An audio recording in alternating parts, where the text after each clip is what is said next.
What's up? I'm your boy EC22, and we're back in the building with another podcast. It's going to be a 15-minute one with one before you get long. But if you were wondering what was up with my intro music, man, listen, I have to be honest with you. It is because of this guy right here, Mr. Soul Man Sam from Austin, Texas, man. If you don't know who he is, man, if you're ever in the Austin area, man, listen, go to Anton's. I think it's down on 5th Street.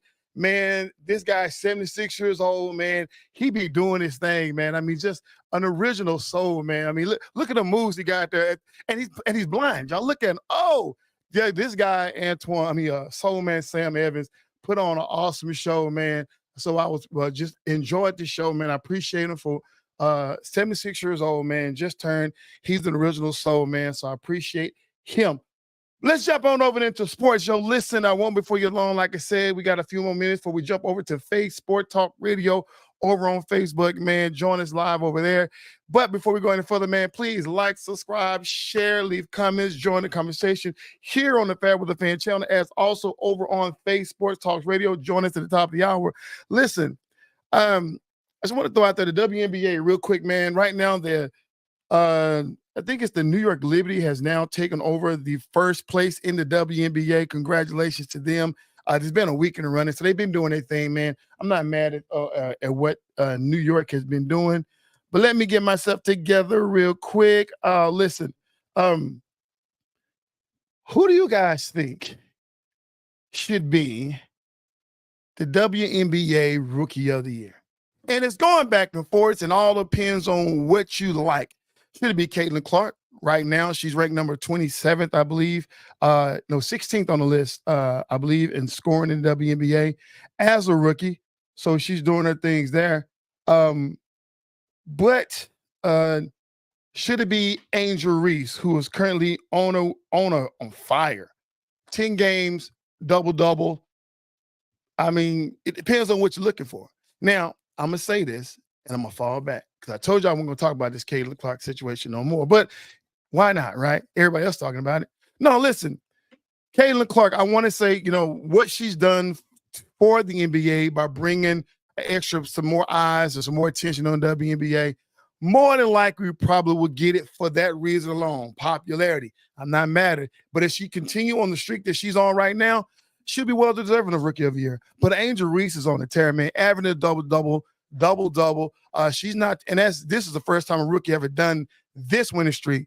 She's on the verge of catching Candace Parker for all time. So keep doing your thing, Angel Reese. I feel if she keep this going on, she should win a Rookie of the Year. But we know how the media politics play. They're going to give it to Caitlin Clark, definitely if she continues on this run.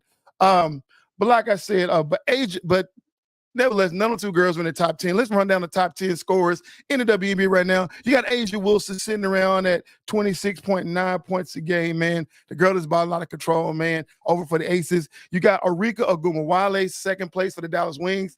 That team is terrible.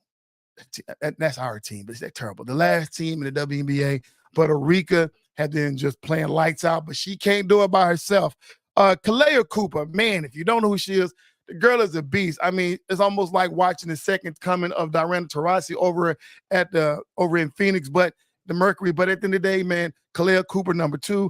Nafessa Collier for the Timberwolves, man. Congratulations for the Timberwolves, man. They just won Commissioner's Cup. I think that's what it's called. It's like their in-season tournament. for the Minnesota Lynx. So good job for them, led by Nefessa Collier. Then you got Jewel Lloyd, no shock there over the Seattle Storm. You got Brianna Stewart, the veteran, no shock there.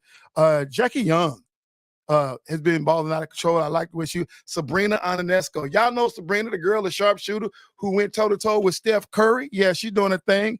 Number 9 on the list is, how you say her name? Oh, Derica Hamby for the LA Sparks. Another team that's not doing so well, but hopefully they'll get back to where they're the former glory.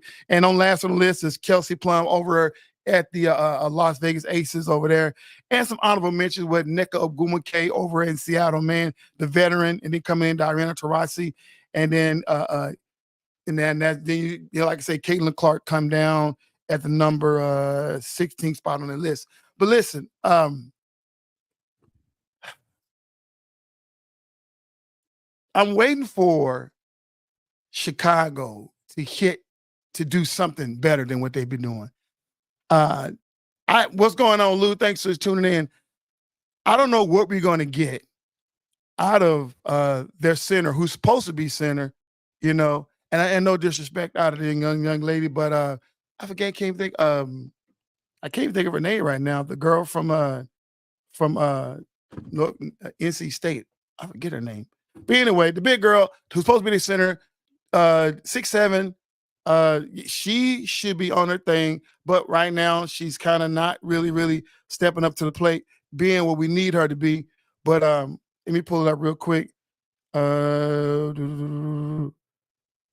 Camille, that's her name. Camille Cardoza. Camelia Cardoza. Angel Reese is averaging double-double. She's doing her thing, but she's only 6'3". She's a forward. Why is Camille Cardoza not doing that? I don't know. At least pulling down more rebounds than Angel Reese, but she's not. So Angel Reese has had to step into that role to be that rebounder and defender for the Chicago Sky. So like I say, I'm really leaning towards Angel Reese to get Rookie of the Year. But I just said all to say, man, let's move on to the NBA, y'all. I got a few more minutes to cover this. I'm going to quick, but real quick, my raw thoughts on the NBA, man, on this whole free agent situation. Listen, it all depends. I'm going to judge these free agents on my raw emotions. So, like I said, it's opinionated. Get mad at me if you want to, but we can talk about it. But I'm going to judge it on my raw emotions because I don't know how to judge it. Listen, you can either judge it based on what's a good fit for the team, or is it is it a championship or bust? I don't know, but I'm just going to throw it out there. I'm going to start with Tyrese Maxey and Paul George. Tyrese getting an extension, 5-year, $204 million. Then Paul George going over 4 years. Tyrese got a 5-year, $204 million contract. Paul George leaves the Clippers to go over there for a 4-year, $212 million contract.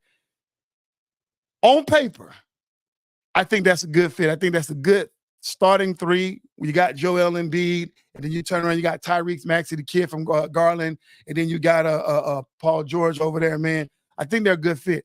Will they be front runner to come out of the East? They should be. They should be.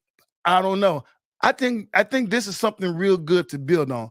I hope they come out of these. I think Boston can do their thing, but we saw that Jason Tatum got his money, so we're not even mad at what they got going over. He is at a $300 million contract along with his running mate, Jaylen Brown. So they're doing their thing over there. Emmanuel Quigley re-signs with the Raptors, $175 million for 5 years. They're committed to him. Nick Claxton for the Nets, 4-year, $100 million. I don't know how I feel about that. I don't know how I feel about it. I think this is going to be a bad decision for them, just my raw opinions. Here's another one that I like. I like the fact that Indiana stayed with Opie Toppin, as well as Pascal Siakam. $189 million. I think that's a fair price for Pascal Siakam. I think that's a fair price. A 4-year, $189 million.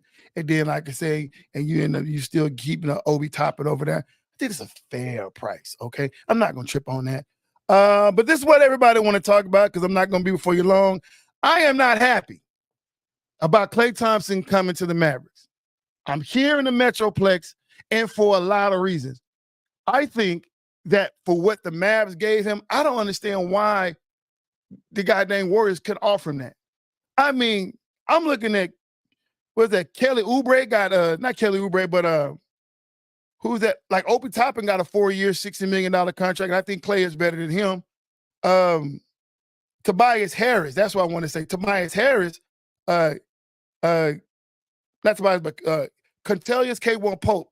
He got a $66 million contract for 3 years to go over to the Orlando Magic, which is going to be a bust because they don't need another. I mean, they need scoring, but they need a young stud veteran. They don't have one. They got too much youth over there, and KCP is not going to be the veteran they need, although he is a shooter. I think they should win a different route, but that's that. But like I say, I don't want Klay Thompson to come over to Mavericks feeling kind of upset and hurt because that Golden State broke up with him. So we come over here off a rebound and not really want to be here. You know, I don't know, because we don't want another Derek Fisher situation. I said that on Facebook. We don't want another Doug Christie situation. And not to mention Rajon Rondo, who was traded here but was in his feelings. And God forbid we mention that goddamn Lamar Odom situation, who clearly was unhappy when he got here, right? But Rondo and the other guy was by trade. So I don't know. I know the Mavs fans are kind of excited to have another shooter because you're looking at letting go of Tim Hardaway Jr. and some other players, and then you got Klay Thompson, a premier shooter. But have y'all seen Klay shoot last year? He didn't look that good. It's one of the reasons why Golden State let him go. So all this, we got a good shooter, and his defense, he used to be a great perimeter defense, in my opinion, defensive guy, but he ain't that no more. So I don't know what we expect out of this guy who's been in his last organization for over 13 years, and now we're going to come for him to do the Mavericks for the what? I was hoping that the Mavericks got Kevin Durant, and I don't know if that's still out of the work yet. I don't know. Damian Hernandez says that Klay hasn't been the same old Klay since injury, plus Warriors clear dead cap move on from. Absolutely, Damian, man, that's what they did. But like I say, Warriors did what they needed to do. I'm not mad at Warriors moving on from Klay, but I am upset that Dallas decided to pick up this trash. I shouldn't call him trash, y'all. He's a darn good player, but that's just my situation right there. And y'all, I'm only going to be for you for another 3 minutes, and I'm going to really, really lean on this situation for the next 3 minutes. And I got to tell you this, that I am not a fan of Bronny James getting picked by the Los Angeles Lakers, go play with his daddy. It's like it's enough that you guys went and signed this guy, JJ Redick, to be y'all coach, who was a friend of LeBron James on their podcast. Now, all of a sudden, now you go get his son. So I don't know what direction that the Lakers think they're going. I don't know. It's clearly not to win a championship, and it's clearly not to bring better basketball to the Los Angeles area. Clearly not that. Obviously, this is player empowerment type situation or coach empowerment or whatever. We get what we want because we got LeBron James and he get to do what he want to do. But this is not a basketball move. It is definitely a business move. And for that reason, I can't get mad at Bronny because of who his dad is. But y'all, it's almost like gone to the days where we're going to see good basketball for some of the greats. Now, there's a lot of other good teams out there that are doing it the right way. And maybe this is because LeBron James is on his way out of the league. He got a few more years. He decided to opt out of his last year, but the hopes of staying and the ideal of staying with the Lakers. So we don't know what his contract is going to be like. Let's see what Damian Harris. To be fair, Mavs got Kyrie, so I didn't see why it'd be shocking to get Klay. Yeah, I can see your point over there, Damian. I'm not mad at that situation, but Kyrie, like I said, should be the veteran of that squad at the Mavericks, but he's not. It's still Luka's team. But going back to LeBron James and Bronny James, y'all listen, join us at the top of the hour on Facebook Talk Radio, man. If you're on YouTube, man, jump on over to Facebook, man. You can follow me at FairWeather Fan on YouTube or follow me on Eric Curtis on Facebook. And then you can follow Lewis Medford on Facebook to click into that feed. But man, listen, that's all the time I have. We're going to dive more into the whole LeBron James, Bronny James situation. Like I said, I don't like it. I don't know. This is going to be a disastrous year for the Lakers. And all you Laker fans out there, I know you're trying to make sense of it all. I know you're sitting around trying to wrap your head around it, trying to lie to yourself. Listen, stop lying to yourself. This is not basketball. This is privilege, and I'm not even mad at it, but this is privilege. So you guys are going to have another failed season. So if you can accept the fact that y'all will be a bad team next year in 2024, 2025 season, then it's all good. That's all I have for you guys today. It's your boy EC22 of the FairWeather Fan Channel, man. Join us next week. Flip on over to Facebook Talk Radio. We join Lewis, the professor, as well as Coach Martez Turner, and the officer today. I can't say his name. TJ Claiborne. Last more comment. I'm not a Mavs fan, but I feel. Yo, last comment by Damian Hernandez. Yes, I definitely feel for Luka in that situation because he gonna have to be the man once again unless they land Kevin Durant. But over on Facebook Talk Radio, myself, the FairWeather Fan EC22, along with Coach Martez Turner, Lewis Medford, the professor, and Tawakini Claiborne is his name, the officer. Join us over on Facebook Talk Radio on Facebook. Follow Lewis Medford if you're on YouTube, and then follow Eric Curtis on Facebook so we can join in this whole nother conversation about sports. I'm your boy EC22. Thanks for listening, and we are out.